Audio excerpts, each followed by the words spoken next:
The hearing room was tense, thick with anticipation. Cameras rolled, pens scratched, and the air seemed to hum with unspoken hostility. Then it began. Congresswoman Rashida Tlaib, passionate and unyielding, rose from her chair. Her voice carried both fire and fatigue, the kind that comes from years of fighting to be heard. "Washington, D.C. is not what they say it is," she began, her tone sharp but trembling with emotion. "Our residents are not criminals. They are families, workers, dreamers. And I'm sick and tired of this slander against our city." Across the aisle, eyes narrowed. Some smirked, others whispered. But Tlaib pressed on. She painted a vivid portrait of D.C., a city of monuments, history, pride. A place where children laugh near the Capitol steps, where people still believe in what America could be. But her defense quickly turned emotional, then explosive. "You bury D.C. in lies. You defame it!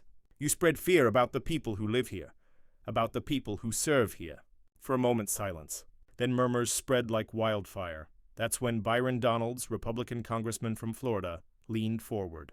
His face calm but unyielding, his voice cutting through the chaos like a blade.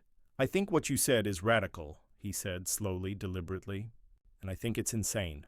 I'll respect everything you say, but to say that, in front of all of us, is way out of line." A pause. The room froze. "Hold yourself accountable," he continued. "Before you tell anyone else to." The words landed hard, echoing across the chamber, across TV screens, across the country. It all started with a hearing on D.C. Home Rule, a topic meant to be technical, legislative, procedural. But within minutes it transformed into a political inferno. Tlaib, emotional and visibly shaken, accused her Republican colleagues of burying D.C.'s truth. She spoke of racism, injustice, and misrepresentation. Her voice cracked as she described the city as a living symbol of democracy being smeared by cynicism. "They talk about D.C. like it's a wasteland," she shouted. "But I see pride. I see families walking hand in hand, people who care, people who work hard. And you call them criminals?" Her speech veered into history, the civil rights struggle, Trump's federal troop deployments, the legacy of oppression. "When you let one president abuse power," she warned, "you open the door for fascism." That single word, fascism, sent shockwaves. Some gasped. Some rolled their eyes. Others whispered to aides. Across the room, Donalds muttered something under his breath.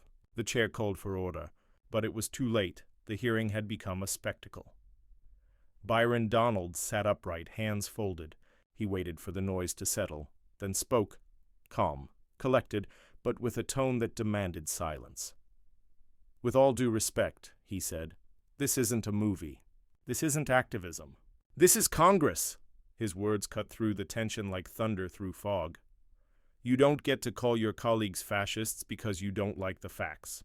You want accountability? Start with yourself," gasps. Some Democrats shifted in their seats. Tlaib, visibly emotional, fired back, "Don't lecture me about accountability. You hold yourself accountable before you talk about me." The two locked eyes. A standoff, no script, no pretense. Just raw political emotion. The chair pounded the gavel. "Regular order!" But the order was already gone. What had begun as a debate about home rule had devolved into open warfare. Tlaib accused. Republicans of dehumanizing D.C. Donalds accused. Democrats of weaponizing emotion. The shouting grew louder. Members talked over each other. Reporters leaned forward, recording every syllable. On social media, clips of the confrontation spread within minutes. Hashtags trended, "Giant Tlaib vs. Donalds," "Jeg way out of line," "Chud DC Showdown." Cable networks ran split screens, one side showing Tlaib's passionate defense, the other, Donalds's stern rebuke. Each side saw what they wanted to see. For progressives, Tlaib was courage personified, a woman unafraid to speak truth to power. For conservatives, Donalds was the adult in the room, calm, rational, unshaken amid chaos. In the hours that followed, leadership on both sides tried to downplay the moment. But the footage was everywhere. The phrase, "way out of line," became a viral meme. The exchange turned into headlines. Tlaib melts down on House floor. Donalds clashes with squad member over D.C. Accountability versus emotion. Congress in chaos. Behind closed doors, Democratic leaders were reportedly furious. They urged Tlaib to tone it down, to let the news cycle pass.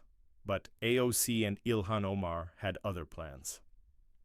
Days later, when Tlaib walked back into the chamber, the air was thick with tension. She moved quietly to her seat, but her allies were watching. AOC met her eyes and gave a small, knowing nod. Omar smiled faintly, folding her hands in silent support. As the session began, reporters noted the unity between the three women. The squad, as they're known.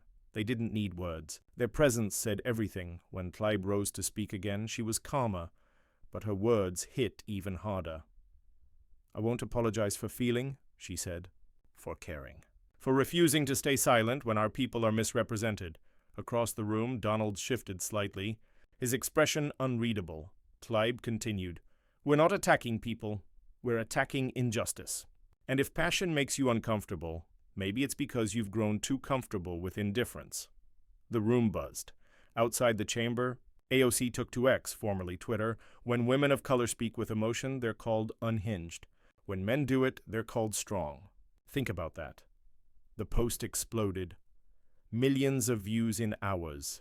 Ilhan Omar reposted it, adding, "They call it rage. We call it truth."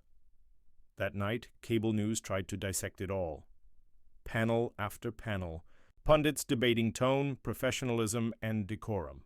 But online, a different conversation was taking shape, one about authenticity, exhaustion, and what leadership should look like in 2025. Grassroots groups rallied around Tlaib. Hashtags like Tasha Passion is Power and Kastash Women Lead with Heart flooded timelines. Students, activists, and young voters posted clips of her speech with captions like, "This is what leadership looks like." She said what needed to be said. In Detroit, supporters gathered for a vigil, holding candles and posters that read, "Accountability is not disrespect." Meanwhile, conservative media doubled down, calling it the emotional meltdown that proves progressives are unstable. But every insult only amplified her reach. Tlaib's face appeared on magazine covers. AOC and Omar's defense trended globally.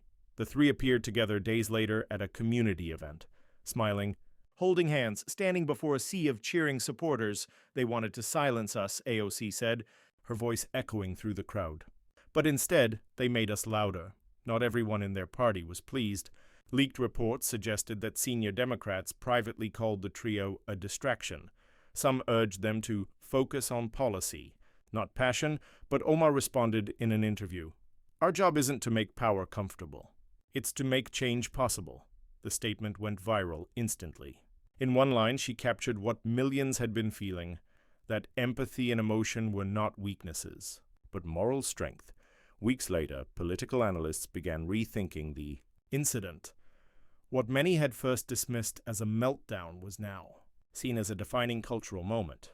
The day Congress witnessed the collision between old politics and new voices, late-night shows joked about it, memes mocked it.